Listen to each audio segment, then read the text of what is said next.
바다는 참 풍랑이 많습니다. 그래서 가장 자신 있게 짓고 또 멋있게 모든 재난을 방지하기 위하여 지었다고 하는 타이타닉 호도 처녀 출항해서 뉴욕으로 향하는 그 여정에서 그냥 좌초되고 그 거대한 배가 두동강 나게 되었습니다. 몇 주 전에 이탈리아의 최대 초호화 크루즈선인 코스타 콘코디아호가 암초에 걸려가지고 이태리 서해안 얕은 그 해변가로 좌초가 되었습니다. 길이가 209m가 됩니다. 290m가 됩니다. 그리고 거기에 탄 사람들이 4,300명 가깝게 되는 이 거대한 이 배가 그만 좌초되고 말았습니다. 바다를 항해하는 사람들의 이야기를 들으면 여러 번 영화가 돼서 나왔습니다만은 여러 편의 영화가 나왔습니다만은 퍼펙트 스톰이 있습니다. 퍼펙트 스톰이라고 하는 것은 완전한 폭풍이란 말인데 무슨 말이냐면 바다 항해하는 가운데서 경험할 수 있는 최악의 폭풍을 말하는 것입니다. 그러니까 항해자한테는 별로 좋은 이야기가 아니죠. 그런데 이 퍼펙트 스톰이 어떻게 이루어지느냐? 몇 가지 조건이 맞으면 어느 때든지 일어납니다. 한쪽에서 불어오는 저기압으로 인하여 불어오는 따뜻한 바람이 있고 반대쪽에서 차가운 바람이 불어오고 그리고 바람이 만나는 지역에 습기가 많으면 퍼펙트 스톰이 일어나게 됩니다. 이렇게 되면요, 배들이 뒤집어지고 생존하지 못하는 그런 무시무시한 일들이 일어나게 됩니다.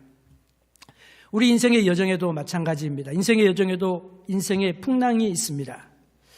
오늘 갈릴리 바다에서 풍랑을 만난 제자들의 모습을 우리가 통해서 인생의 풍랑의 의미가 무엇인가, 우리가 이것을 어떻게 대처해야 되는가, 그리고 이것이 우리를 이겨나갈 수 있는, 이것을 통하여 주시고자 하시는 하나님의 은혜가 무엇인지를 발견하고 풍랑이 많은 이 세상에서 하나님의 은총을 누리는 사람들로 살아가게 되기를 진심으로 소원하는 것입니다. 자, 첫 번째로 풍랑 중에 만난 예수님. 첫 번째로는 우리가 예수를 믿지만 인생의 여정 속에서 인생의 폭풍과 같은 시련이 올 수 있다고 하는 것입니다. 여기에 두 가지 어려운 문제가 있습니다. 한 가지 문제는 뭐냐면은 파손되어져 가는 위기 상황에 있는 배가 있습니다. 배가 싱킹 쉽입니다. 이제 빠져들어갑니다. 거의 죽게 되었습니다. 땅에서도 폭풍을 만나면 굉장히 힘들잖아요.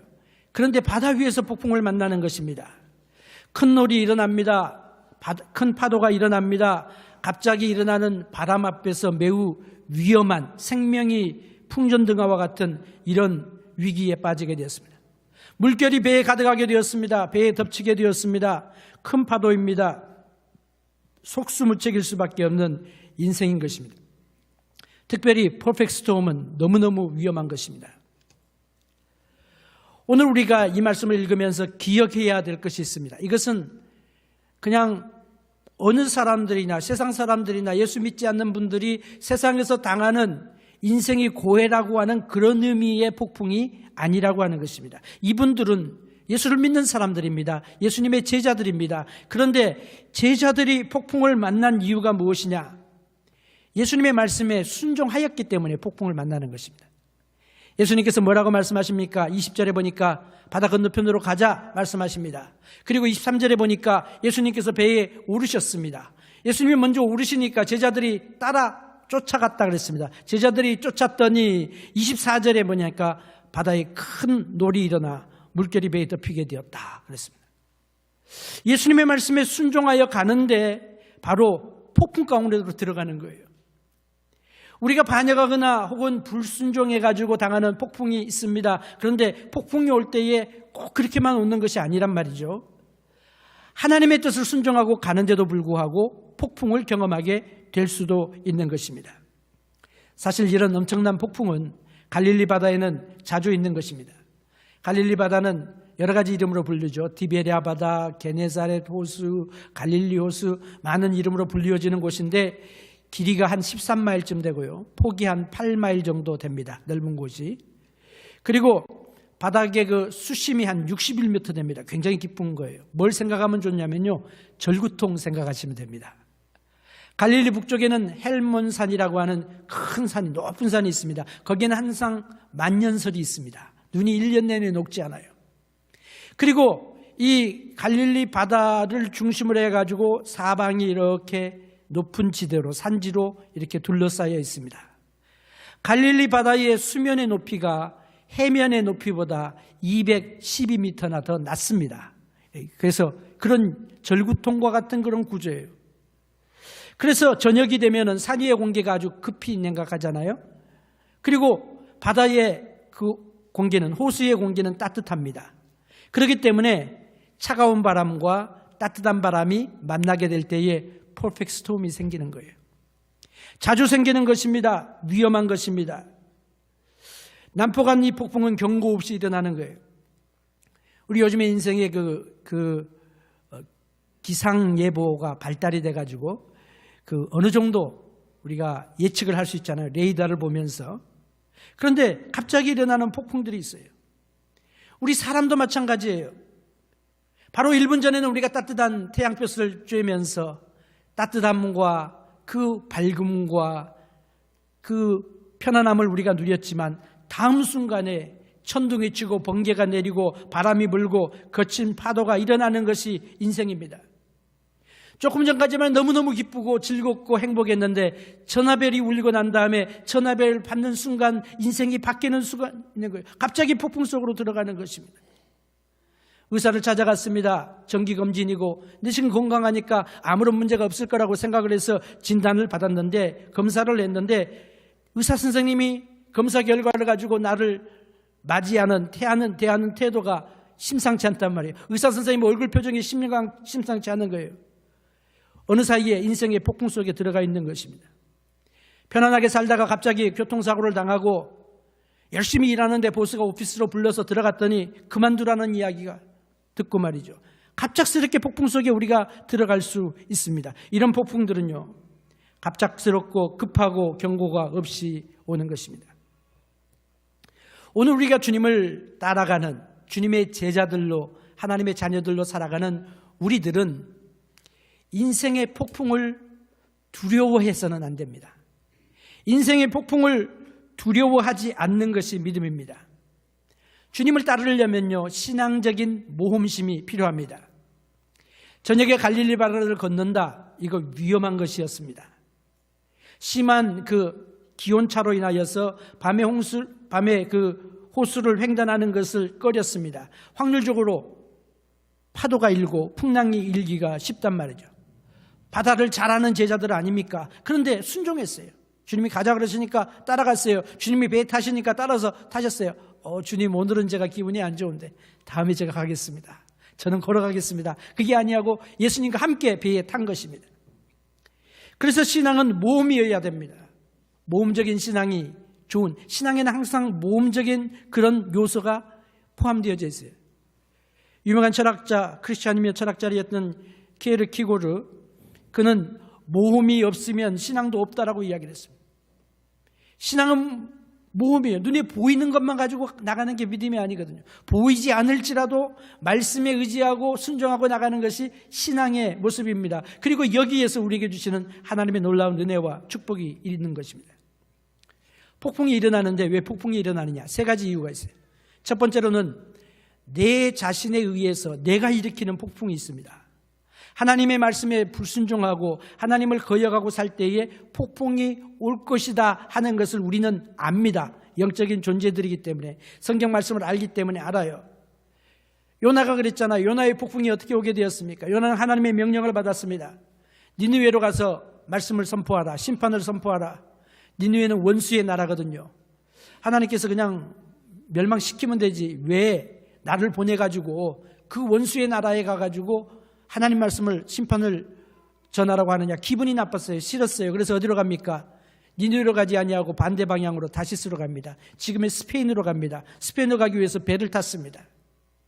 하나님의 뜻을 거부하고 불순종의 삶을 살아가는 요나의 이야기를 요나서는 어떻게 이야기하느냐? 내려간다, 그렇게 말합니다.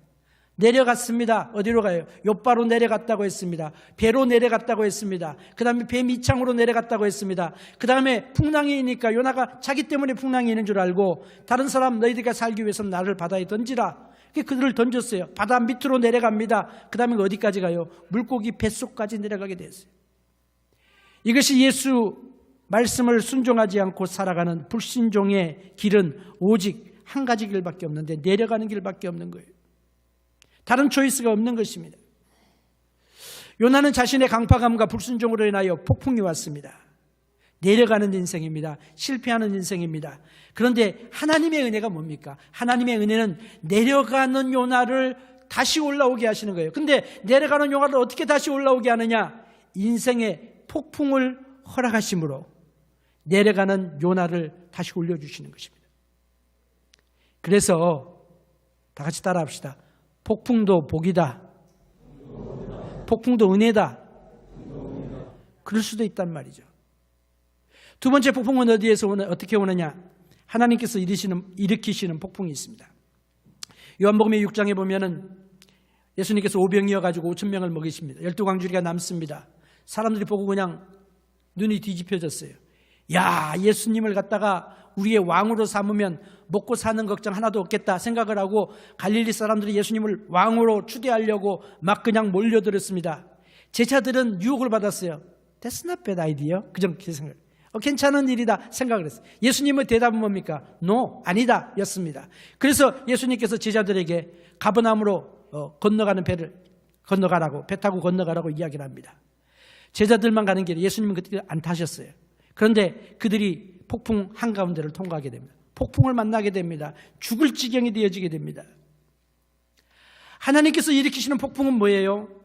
내가 하나님이 아닌, 내가 하나님이 원하시는 것이 아닌 세상의 죄의 다른 것에 내가 관심을 가지고 있으면 우리 인생에 폭풍을 불러일으켜가지고 우리의 관심을 세속적이고 세상적이고 죄악된 것으로부터 바꾸어서 하나님을 만날 수 있도록 만들어주시는 것이 하나님의 일으키시는 폭풍의 내용인 것입니다.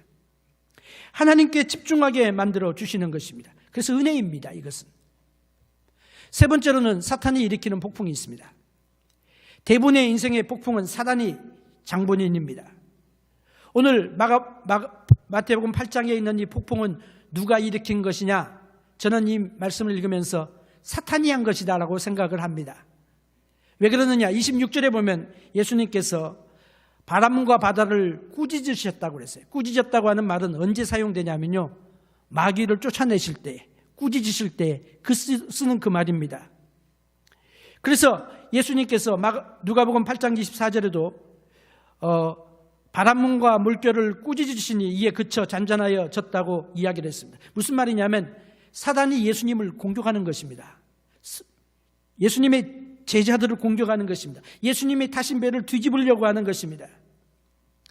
바람이 일어나고 물결이 일어나니까 제자들이 공포에 빠지게 되었어요. 예수님이 주무시고 계시는 사이에 사탄이 공격을 하는 것이죠. 여기에는 영적인 의미가 있습니다. 바다에 대한 이야기가 성경에 굉장히 많이 나오는데 영적인 해석이 있습니다. 그게 뭐냐면요, 갈릴리 바다는 악한 바다인 세상을 상징합니다. 제자들이 탄 배는 악의 세력과 도전에 직면하고 있는 성도들과 교회를 말하고 있습니다. 폭풍은 뭐냐? 교회에 대한 핍박, 죽음의 위협, 이런 것들이 일어날 수 있다고 하는 것입니다.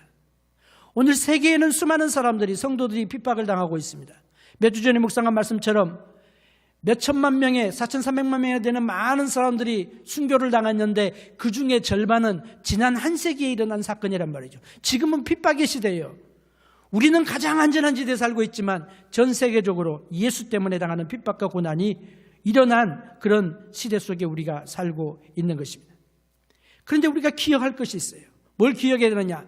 사탄이 예수님이 타신 배를 갖다가 뒤집기 위하여 풍랑을 일으키고 바람을 일으키지만 사탄에게는 예수 그리스도의 생명을 취할 수 있는 능력과 권세가 없다고 하는 것입니다. 아무리 풍랑을 일으켜도 예수님이 타신 배는 뒤집어질 수가 없는 거예요. 오직 예수님만이 생명을 가지신 분이고 생명을 주시는 분이고 그리고 자신의 생명을 우리에게 주셨습니다. 우리를 위하여 십자가 달려 돌아가신 것은 로마 군병들이 예수님의 십자가를 지운 것이 아니란 말이죠. 예수님이 피하고 싶었는데 어쩔 수 없이 그냥 잡혀갖고 그냥 어쩔 수 없이 십자가에 달려 돌아가신 것이 아니라 주님께서 우리를 위하여 자기 생명을 주셨다고 했어요. 주셨다. 영원히 돌아가셨다 그랬어요. 영원히 빼앗긴 것이 아니라고 하는 것입니다. 따라서 사탄은 예수님의 생명을 취할 수가 없습니다. 그런데 더 감사한 것은 뭐냐? 사탄이 예수님의 생명과 능력을 빼앗을 수가 없는데 예수 그리스도 안에 있는 우리가 예수 믿잖아요. 예수님이 내 안에 계시잖아요. 내가 예수님 안에 있잖아요. 예수님이 안에 있는 우리들은 사탄이 우리의 영혼을 취할 수 있는 능력이 없다고 하는 것입니다.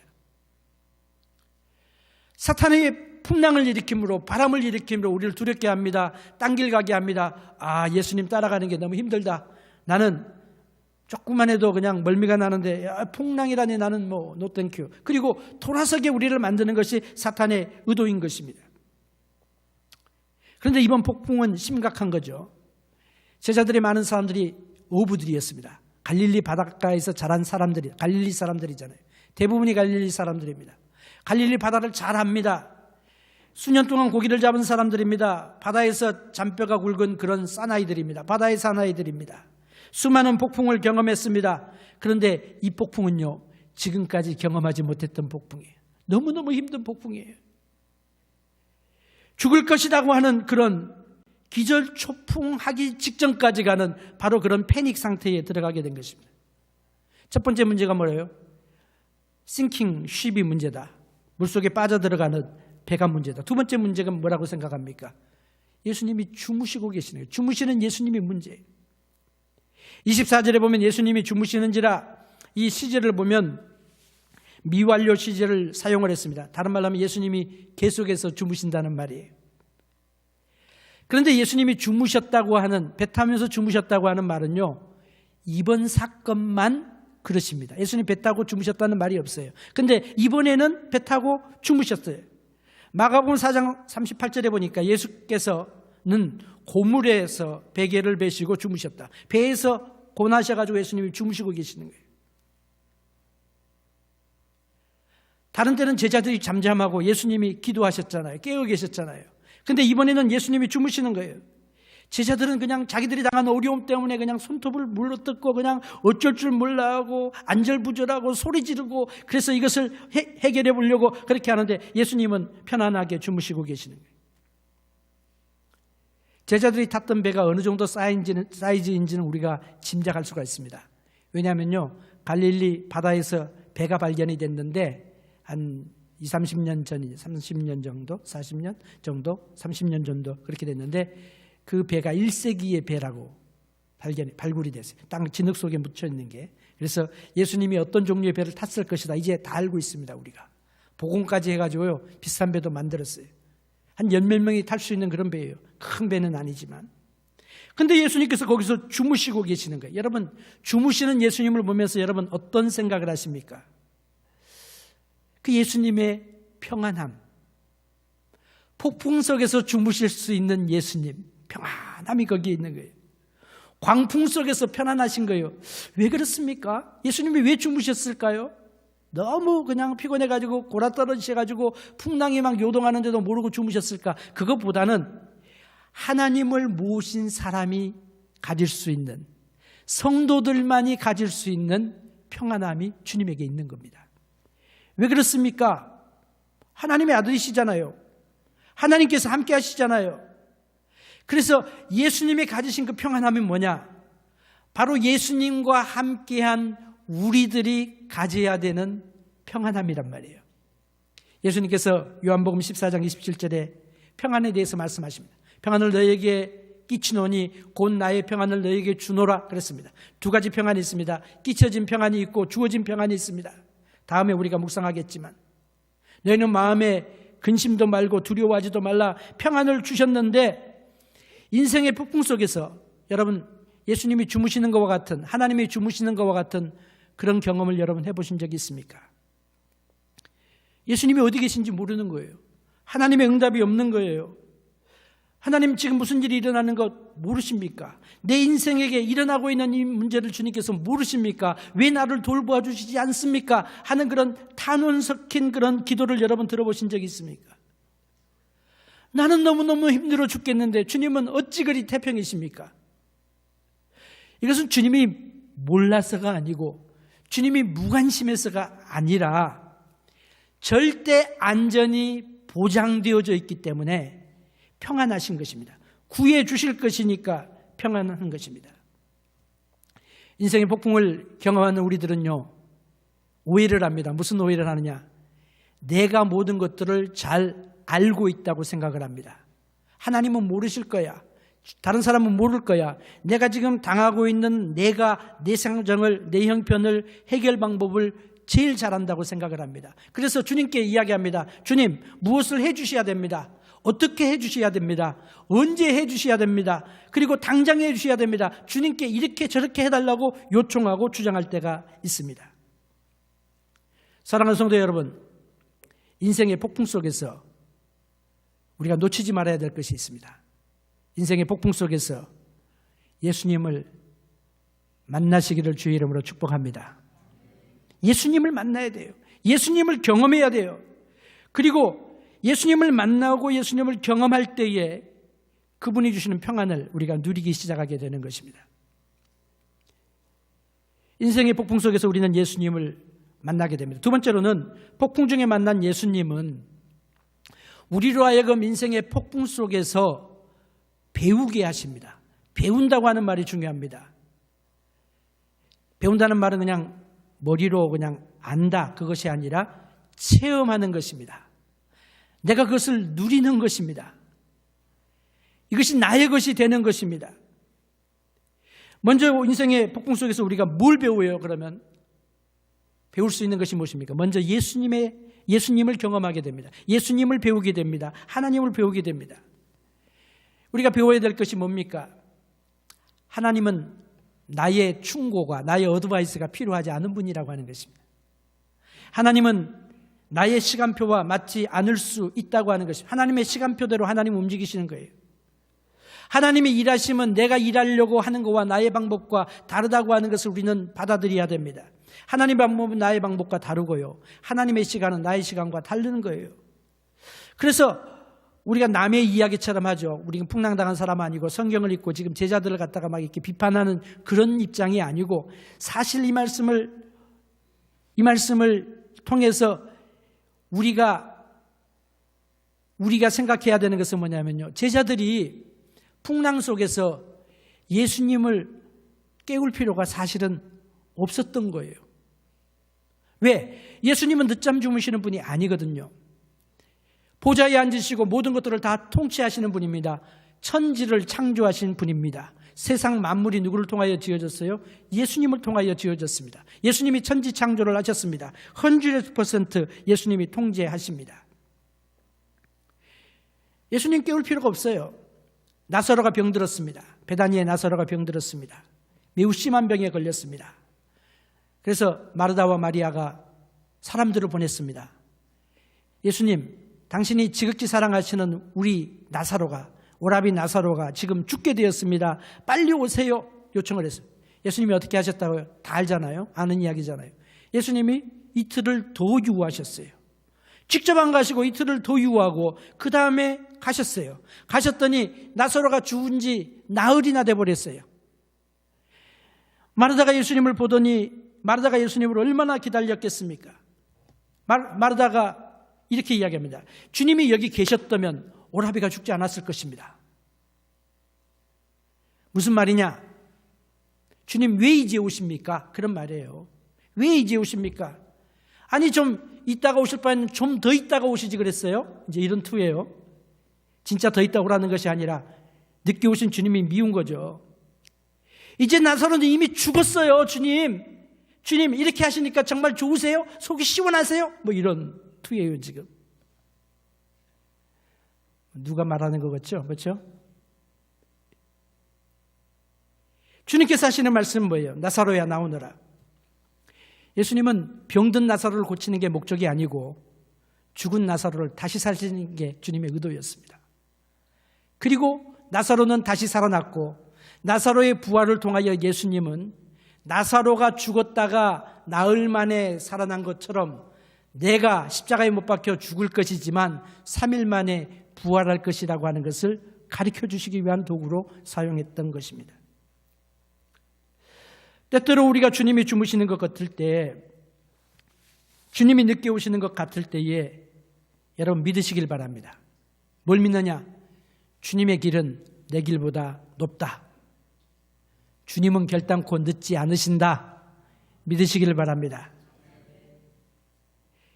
우리가 인생의 폭풍 속에서 예수님을 배우는 거죠. 인생의 폭풍 속에서 우리는 기도를 배웁니다. 25절에 보니까 제자들이 나와 깨우며 가로되 주여 구원하소서 우리가 죽겠나이다. 여기 제자들의 기도 속에는요, 우리 기도하고 굉장히 비슷해요. 불신앙적인 요소도 있고 신앙적인 요소도 있습니다. 불신앙적인 요소는 뭡니까? 천지 만물의 주제이시고 창조주이신 예수님께서 그들과 함께 하심에도 불구하고 당황했다고 하는 거죠. 주님을 깨우고 막 그냥 두려워했다고 하는 거죠. 신앙적인 요소는 뭡니까? 어부 출신의 바다의 사나이들이 말이죠, 목수 출신의 예수님 보고 도와달라고 했던 거예요. 예수님의 능력을 믿는다고 하는 것을 말하고 있습니다. 인생의 폭풍이 일어날 때에 우리는요, 우리 자신이 그대로 하나님 앞에서 드러나게 됩니다. 드러나게 돼요. 내가 누구냐, 내가 무엇이냐 하는 것이 하나님 앞에서 그대로 나타나게 되는 것입니다. 인생의 폭풍 앞에서 우리는 하나님 앞에 겸손한 내 모습을 드러내야 되는 거예요. 그게 주님께서 원하시는 거예요. 그래야 진단이 되잖아요. 평소에는 잘 믿는 척하고 위장하고 경건한 척하고 거룩한 척하고 척하고 베일에서에 살았지만 나의 인생의 위기가 닥쳤을 때에 진정한 신앙의 모습이 나타나는 거예요. 시험이 들었을 때에 나의 믿음이 좋은 것인가 나의 믿음이 약한 것인가를 나타나게 되는 것입니다. 내가 인생의 위기를 당했을 때 여러분 누구를 처음 찾아가십니까? 친구를 찾아가십니까? 좋은 친구 찾아가는 건 좋겠죠. 신앙의 조언을 들을 수 있으니까. 위기 중에서 우리는요, 잘못된 선택을 너무도 많이 합니다. 위기 중에 결정하는 것은 조심해야 돼요. 위기 중에서 어려울 때 잘못 결정하면요, 어려워진 그 상황이 더 어려워집니다. 더 힘든 문제가 생깁니다. 또 다른 문제가 불거지게 됩니다. 그리고 어려움을 겪게 되는 것입니다. 사람들이 관계에 어려움이 있으면 어떻습니까? 난 당신과 더 이상 안 만나. 그리고 금방 다른 관계로 대처를 하려고 합니다. 다른 관계 대처되면 어때요? 그 관계가 좋아집니까? 그렇지 않아요. 똑같은 문제가 또 생깁니다. 그래서 관계를 이리저리 옮겨 다니는 거예요. 이리저리 옮겨 다니는 거예요. 교회 생활도 마찬가지예요. 교회 한번 옮기기 시작하면요, 교회 옮기기 엄청나게 쉽습니다. 그러나 영혼은 굉장히 메말라지게 되는 거예요. 교회 서너 번만 옮기면요, 뜨거운 열정을 가졌던 크리스찬이 완전히 형식적인 사람으로 바꿔지게 됩니다. 그게 위기 속의 우리들의 모습인 것입니다. 제자들은 예수님께 달려왔어요. 폭풍 중에서 신중하고 지혜로운 결정이 필요한데 그럼 폭풍 중에 어떻게 해야 되느냐? 예수님께 달려가는 것입니다. 예수님께 나가는 것입니다. 이 지혜로운 결정이에요. 인생의 폭풍을 만나게 되면서 우리는 두 가지 것을 합니다. 어려움 당하면요, 두 가지 방향으로 사람이 나가. 하나는 하나님과 더 가까워지든지, 또 다른 하나는 하나님과 멀리 떠나가든지, 둘 중에 하나예요. 그때 마음을 잘 다스려야 되는 겁니다. 우리의 마음을 잡아야 되는 것입니다. 폭풍에 들어온 길과 나가는 길이 똑같지가 않습니다. 아무도 자기가 들어왔던 똑같은 길로 폭풍을 나가는 법이 없어요. 폭풍을 경험하면 우리의 인생이 달라지게 됩니다. 그것을 통하여 우리가 변하게 됩니다. 주님께서 원하시는 것은 우리를 좋은 방향으로 변화시켜 주시기 원하시는 거예요. 제자들이 어떻게 했어요? 예수님께 달려갔습니다. 예수님, 죽게 되었습니다. 우리를 구원해 주세요. 오늘 본문의 제자들의 기도는요, 성경에 나오는 가장 짧은 기도예요.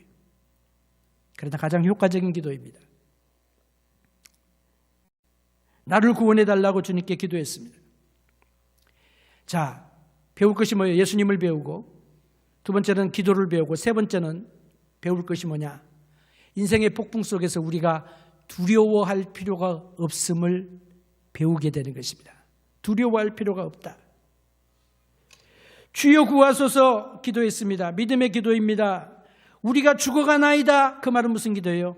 두려움의 기도입니다. 두려움의 언어입니다. 그걸 우리가 동시에 여기서 보게 되는 거죠. 그러나 주님은 뭐라고 말씀하십니까? 이 두려움과 믿음은요, 상반된 것이라고 말했습니다. 두려움과 믿음이 공존할 수가 없습니다. 믿음이 강해지면 강해질수록 두려움은 점점 약화되어질 수밖에 없습니다. 믿음이 약해지면 약해질수록 두려움은 점점 더 생기게 되는 것입니다. 이것이 믿음과 두려움의 관계인 것입니다. 두려움이 왜 생깁니까? 폭풍 속에서 내가 두려워하느냐? 폭풍 속에서 아니면 내가 믿느냐? 이것이 우리의 모습을 보여주는 것이죠. 두려움과 믿음의 차이가 있죠. 두려움은 뭐냐? 왜 두려움이 생겨요? 환경을 통해서 보려고 하기 때문에, 어려운 환경을 보기 때문에, 어려운 환경을 보고 주님을 보는 거예요. 그러나 믿음은 뭡니까? 환경을 어떻게 보느냐? 하나님을 통해서 환경을 보는 거예요. 하나님께서 어떻게 하실까? 내가 어려운데, 어려운 가운데서 인생의 폭풍 속에서 아무도 도와줄 수가 없는데 하나님께서 나를 향하여 무슨 말씀을 하실까? 이걸 통하여 내가 믿음을 지킨다고 하는 것이 무엇일까? 믿음을 통하여 환경을 볼 때에 두려움이 약화되게 되어지는 것이에요. 오늘 주님께서 이 말씀을 통하여 우리에게 하시는 말씀은요, 두려워하지 말라는 것입니다. 두려워하지 말라. 왜 두려워하지 말아야 되느냐? 두려움과 믿음을 섞을 필요가 없는 이유가 무엇이냐? 몇 가지 이유가 있어요. 첫 번째는 뭐냐? 주님의 약속이 있기 때문에 두려워할 필요가 없어요. 주님이 뭐라고 하셨어요? 강 건너편으로, 호수 건너편으로, 바다 건너편으로 건너가자 말씀하셨어요. 건너갈 것을 약속해 주셨습니다. 주님의 명령입니다. 하나님의 명령입니다. 하나님께서 명령하실 때는요, 반드시 이길 수 있는, 감당할 수 있는 능력도 주시는 것입니다. 할 수 없는 것을 하라고 명령하시는 분이 아니에요. 하나님의 명령을 받을 때 내가 믿습니다, 아멘 하게 되면요, 내가 없어 보이는 나지만, 능력이 없어 보이는 나지만 감당할 수 있는 능력을 나에게 이미 주셨고, 아니면 감당하는 가운데 감당할 수 있는 능력을 지속적으로 주심을 우리가 경험하게 되는 거예요. 사람들은 보통 두려워해서 포기합니다. 못하겠습니다. 하나님의 은혜와 축복을 받을 기회를 놓치게 되는 것이겠죠. 주님께서 폭풍이 없을 거라고 약속하지 않으셨어요. 쉬운 길로 가라고 말씀하지 않았습니다.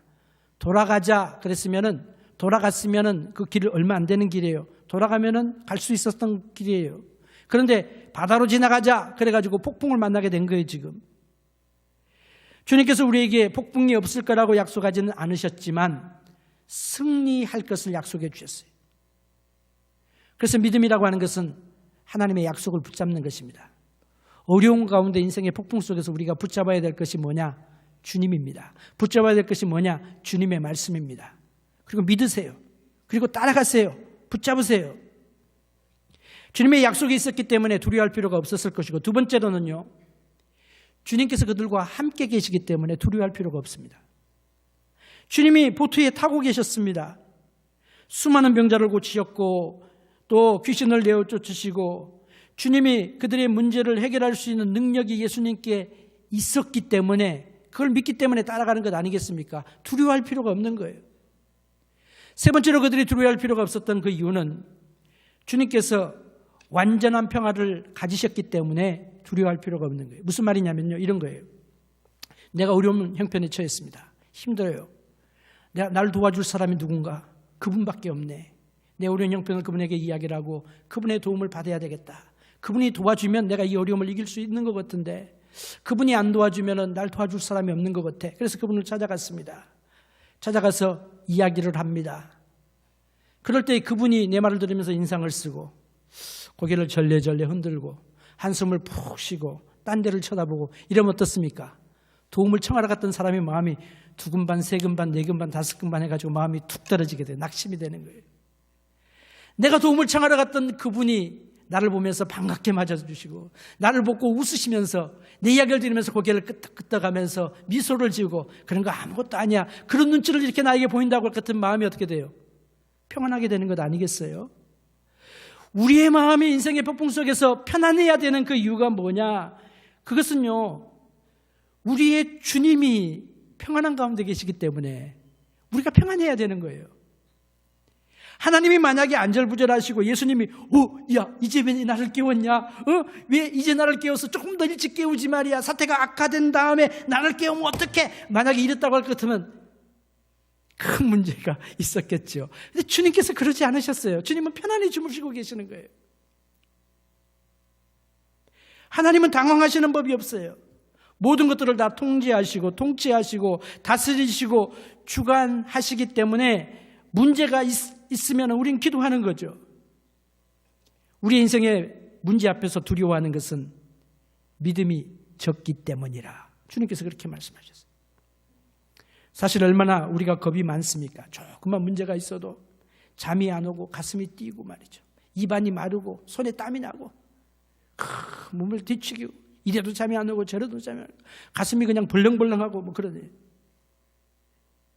주님께서 하시는 말씀은 인생의 세파를 두려워하지 말라.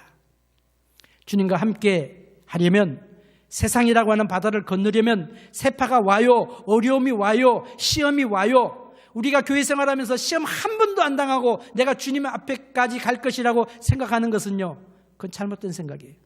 수많은 시험이 옵니다. 가까운 사람으로부터 시험이 오고 내가 모르는 사람으로부터 시험이 오고 먼 사람으로부터 시험이 오고 내가 잘못해서 시험이 오고 수많은 시험이 오지만 이 시험을 통과하여 나가는 것이 성도의 모습이에요. 믿음의 모습이에요. 승리하는 모습이에요.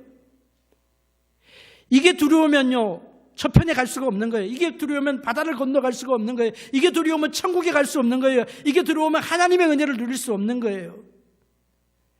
인생의 풍랑은 우리가 배울 수 있는 최고의 기회입니다. 그런 이야기 하잖아요. 태풍이, 허리케인이나 바다에 폭풍이 일어나야 된다. 그게 좋다며요. 그렇죠? 우리 친교하면서 그런 이야기를 여러 번 나눴잖아요. 왜 좋냐? 그게 폭풍이 일어나면서 이 오션이 그냥 위아래가 쫙 물이 순환이 된대요. 바꿔진대요. 그래서 위에 있는 산소 많은 건 아래로 내려가고 안에 있는 플랭크톤 많은 거는 위로 올라오고 그래가지고 바다가 새롭게 된다는 거예요. 마찬가지로 인생의 폭풍 속에서 우리는 배울 수 있습니다. 예수 그리스도를 배우고 예수님이 신뢰하는 걸 배우고 기도를 배우고 주님 안에 온전한 평안을 누리는 것을 배우게 되는 것입니다. 이런 은혜가 사랑하는 성도들에게 있기를 주의 이름으로 축복합니다. 마지막으로 주님을 풍랑 중에 만난 예수님은 우리의 모든 문제를 해결할 해결자이심을 경험하게 되는 것입니다. 믿으세요. 26절에 보니까 예수께서 이르시되 어찌하여 무서워하느냐 믿음의 적은 자는 아시고 곧 일어나사 바람과 바다를 꾸짖으신데 아주 잔잔하게 됐다. 곧 일어나사 24절에는 풍랑이 일어났습니다. 그런데 26절에 예수님께서 일어나시니까 풍랑이 잠잠하게 되는 거예요. 무서워하는 것과 믿음이 적은 것은 동의어입니다. 뭐라고 말씀하세요? 어찌하여 무서워하느냐 믿음이 적은 자들아. 무서워한다고 하는 것은 믿음이 적다고 하는 거예요. 믿음이 적을 때 두려움이 생기는 거예요. 주님께서 두 가지 대상을 놓고 책망을 하십니다. 첫 번째는 제자들을 놓고 책망하시는 거예요. 왜 책망을 하느냐? 너희들이 믿음이 전혀 없기 때문이 아니라 예수님의 메시아인 것을 믿지 않기 때문에 책망을 하시는 거예요. 제자들의 문제가 무엇입니까? 제자들의 문제는요, 파도가 문제가 아니었어요. 제자들의 문제는 예수님이 주무시는 게 문제가 아니었어요. 제자들의 문제는 물에 빠져들어가는 그것이 문제가 아니었어요. 제자들의 문제는 뭐냐? 마음의 두려움이 문제였어요. 예수님께서 제자들에게 야, 너 나 왜 깨웠어? 그러지 않으셨잖아요. 야, 예수님께서 제자들에게 다른 거 물어보지 않냐, 다른 거 책망하지 아니하시고 어찌하여 무서워하느냐? 그거 물어보신 거예요. 믿음이 적은 자들아, 믿음이 적은 자들아. 주님께서 뭐라고 말씀하십니까? 기도한 것 책망한 것이 아니고 예수님 깨운 것 책망한 것이 아니라 무서워하는 것 꾸짖으세요. 주님께서 하신 말씀은 예배를 시작하면서 제가 읽은 말씀입니다. 두려워 말라 내가 너와 함께 함이니라.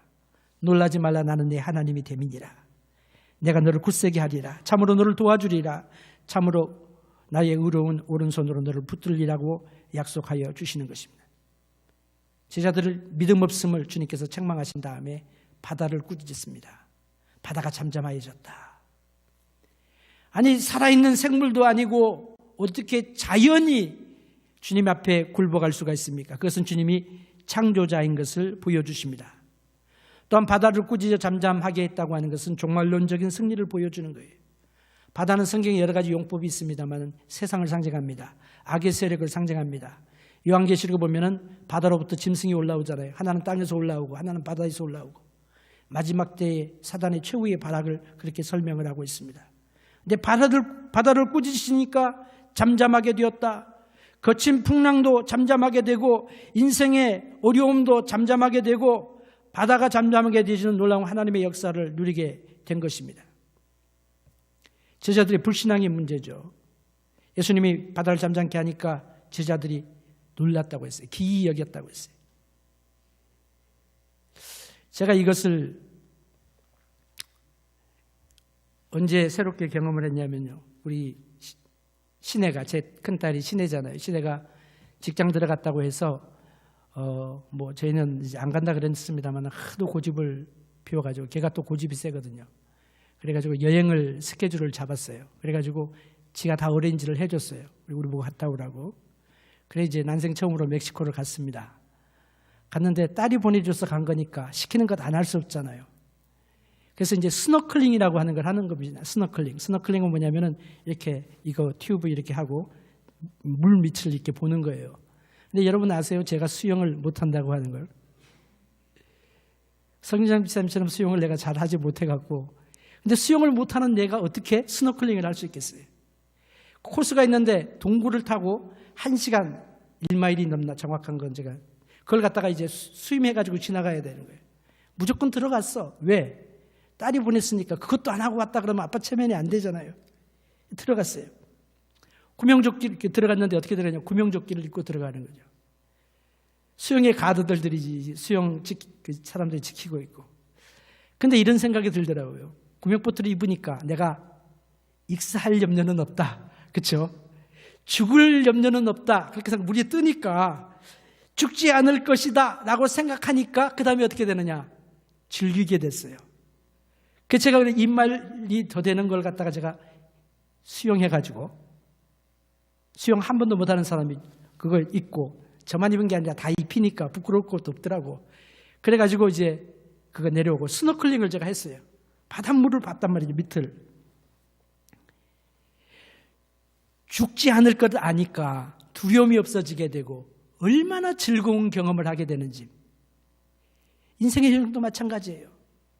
인생의 풍랑이 일어나고 폭풍이 일어나지만 주님께서 나와 함께 하심으로 내가 죽지 않을 것을 믿으면 우리는 인생의 풍랑을 즐길 수 있게 되는 것입니다. 이게 성도들에게만 주시는 하나님의 은혜고 하나님의 축복인 것입니다. 본문의 가장 강력한 교훈이 무엇입니까? 인생의 폭풍을 복되게 바꿀 수 있는데 인생의 폭풍 속에서 주님이신 예수 그리스도를 만나고 인생의 폭풍 속에서 주님을 깊이 배우고 기도를 배우고 그리고 또한 두려워하지 아니하는 것을 배우고 인생의 폭풍 속에서 문제를 해결하실 주님을 신뢰하게 될 때에 인생의 폭풍 속에서 만난 예수님은 우리를 저 건너편으로 목적지까지 인도해 주시는 그런 하나님의 은혜를 누리게 될 것입니다. 사랑하는 성도님들에게 여러분의 생애 속에 이런 놀라운 축복이 늘 함께 있기를 주의 이름으로 축복합니다.